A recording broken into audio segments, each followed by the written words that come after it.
On December 10, 2013, a Richmond County, Georgia grand jury indicted Jerome Hughes on 2 counts of murder in connection with the death of his 17-month-old niece, Cadence Alexander.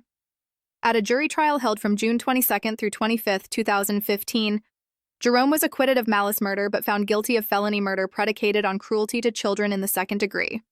He was subsequently sentenced to life in prison without the possibility of parole. Jerome Hughes is a former Navy chief who was stationed in Augusta, Georgia, where he resided with his wife Danielle and their 8 children.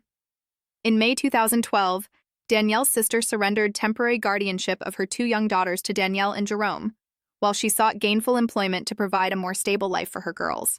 In mid-January of 2013, Cadence and her sister fell ill with flu-like symptoms. On January 20th, the girls both began developing red spots resembling bruises covering their bodies. They were taken to the emergency room at Children's Hospital of Georgia, formerly called Georgia Regents University. The girls were admitted into general pediatrics, and Cadence was treated for a meningococcal infection after receiving a spinal tap that produced blood-tinged fluid. Doctors also spotted a small blister at the tip of Cadence's tongue and noticed her primary teeth were growing in. Cadence's lab results showed elevated liver enzymes, which could be a sign of infection or possible liver disease, and doctors were concerned that the red spots covering her body were symptomatic of a possible bleeding disorder, since they were all in the same stages of healing and the spots began to dissolve after the administration of antibiotics. Something that would not have happened if the spots were actual bruises, according to the infectious disease doctor evaluating Cadence at the time. After the girls began showing signs of improvement, they were discharged on January 23rd, without a clear diagnosis or cause for their symptoms. Cadence was scheduled to return on January 28th for a repeat liver function test and flu shot. At Cadence's follow-up appointment, Danielle expressed concerns with what she described as a bony growth or protruding bone on Cadence's back. But according to Danielle, the doctor dismissed the growth as bone matter associated with child growth. On February 14, 2013, Cadence's parents traveled to Augusta, Georgia. Jasmine Fobb, Cadence's mother, and Patrick Alexander, Cadence's father, stayed with the Hughes family during their visit. On the morning of February 20, 2013, Cadence had been fussy and pulling at her ear. Later that afternoon, Jerome was awakened from a midday nap by Cadence's cries. He entered the kitchen where Cadence's mother was preparing a cup of juice for her and asked why Cadence was upset. Jasmine explained Cadence was just being whiny. According to Jerome, he and Cadence walked to his bedroom so that he could check her diaper. He laid Cadence on the bed where 2 of his young children lay napping, and she immediately rolled over on her side as he reached in the nearby armoire for a clean diaper.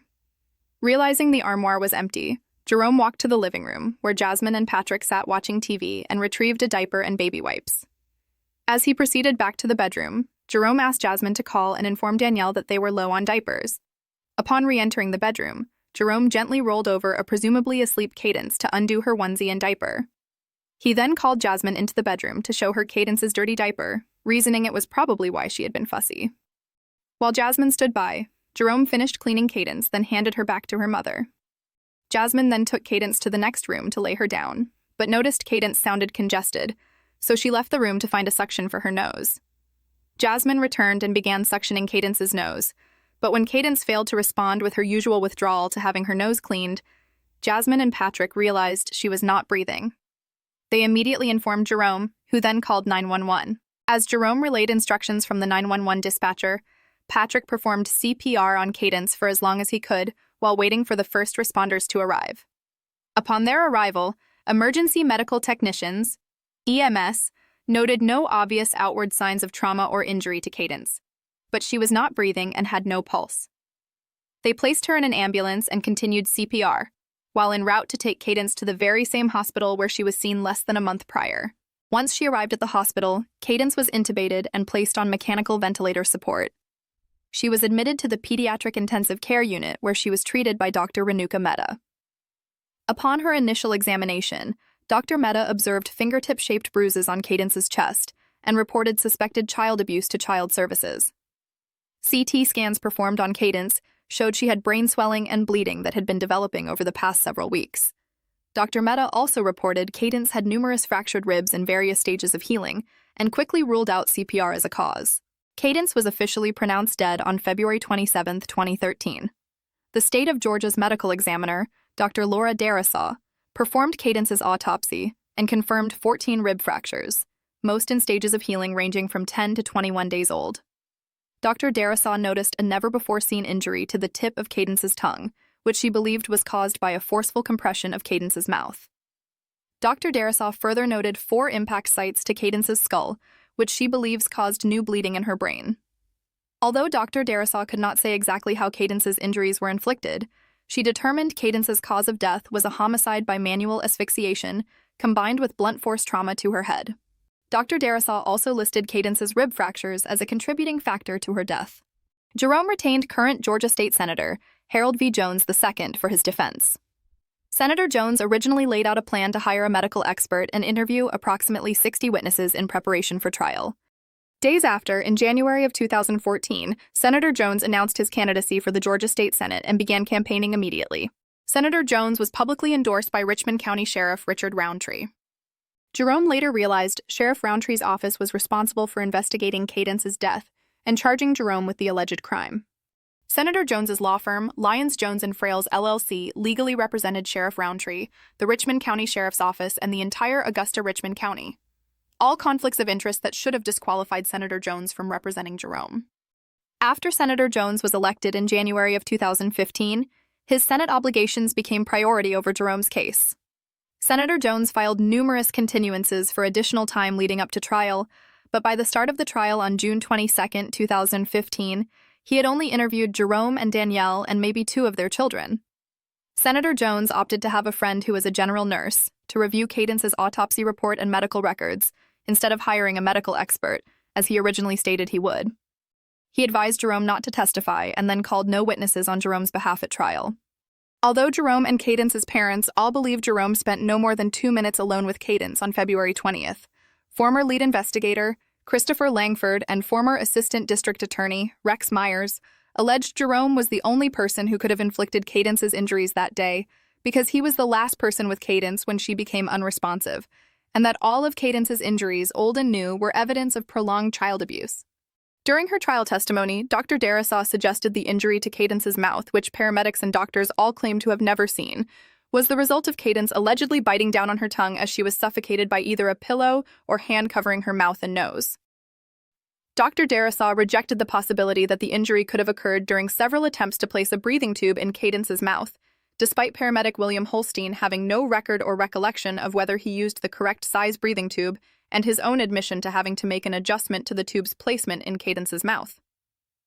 Dr. Darasaw also suggested the 4 sites of impact on Cadence's head were caused by someone hitting her on the head or possibly slamming her head into a firm mattress, but Cadence had no skull fractures and no visible bruises to the outside of her head. Lastly, Dr. Darasaw stated Cadence's rib fractures could have only been caused by someone forcibly squeezing Cadence's chest.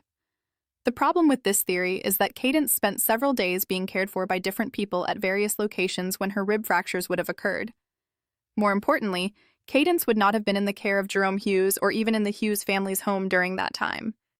Senator Jones's inexperience with murder cases, combined with a lack of preparation and perhaps overconfidence, hindered him from providing Jerome with a sufficient defense.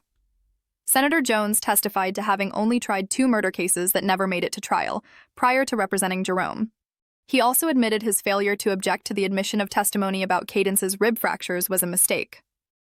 When Cadence arrived at the emergency room on January 20th with red spots covering her body, doctors suspected the red spots were a symptom of a possible bleeding disorder because they dissolved soon after Cadence received antibiotics, something the infectious disease specialist stated would not have happened if the red spots were actual bruises.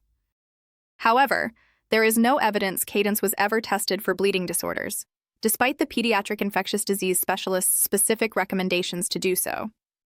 Cadence was treated for a meningococcal infection during her January hospital stay, after doctors drew blood-tinged fluid from her spine, because blood-tinged spinal fluid can be a sign of meningitis. It can also be indicative of bleeding in or around the brain, but Cadence's treating physicians at the time did not deem it necessary to perform a CT scan for a possible brain bleed, even after Cadence's lab results for meningitis came back negative. During Cadence's spinal tap procedure, doctors had difficulty drawing fluid from her spine. According to Danielle, Cadence screamed profusely in obvious excruciating pain as 2 or more doctors pushed her chin to her knees, holding her down for several minutes past the procedure's usual time frame. Days later, at Cadence's follow-up appointment, Danielle pointed out a protruding bone from Cadence's back, which was likely related to Cadence's existing rib fractures, but Danielle's concerns were dismissed. There is no record of the repeat liver function test or flu shot Cadence should have received at that follow-up appointment, but Cadence's medical documents show she had an allergy to cow's milk, which raises the possibility of a vitamin D deficiency that could have led to a fragile bone issue. When Cadence became unresponsive on February 20th, several different people performed various techniques of CPR on her, using their thumbs, fingers, and palms for chest compressions.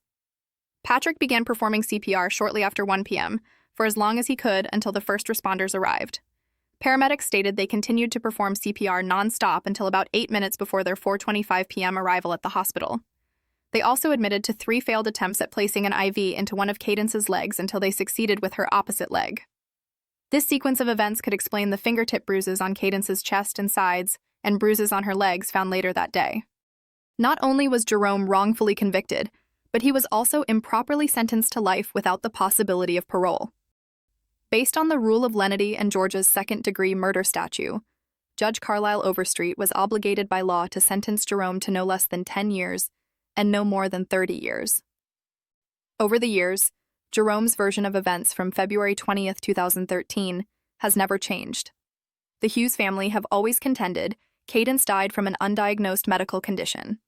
It is not uncommon for undiagnosed medical conditions in children to be mistaken for abuse. It has become a huge issue within the state of Georgia, in particular. Georgia State Senate recently passed Senate Bill 259, also called Ridge's Law, in response to the growing concern. Ridge's Law was passed on May 12, 2025. It aims to protect parents falsely accused of child abuse by allowing them the right to a second medical opinion. Jerome had no criminal record and served close to 19 years in the United States Navy as a decorated Chief Petty Officer. He was just 1 year shy of retirement prior to his conviction and subsequent discharge. As a result, his family lost their only source of income, their home, medical insurance, education benefits for his 8 children, and so much more. Jerome remains a loving husband and proud father who is still regarded as a well-respected mentor by many. He has spent nearly 10 years in one of Georgia's most violent and deadly prisons. Despite the ferocious environment around him, Jerome has remained free of infractions and true to his character. He continues to operate in what he believes is his calling to serve, by mentoring young men in confinement alongside him. Cadence Alexander was loved and cared for by all who knew her. She was not abused, and this is not a case of murder. This was a case of medical malpractice. Cadence would still be alive today if doctors who previously treated her weeks before her death had not dismissed Danielle's concerns and repeatedly ignored signs and expert recommendations that would have led to a proper diagnosis. Our medical system failed Cadence, and Jerome Hughes is being held accountable for their negligence. Please follow @4Jerome and share the story of his innocence to ensure our justice system does not continue failing Cadence and Jerome.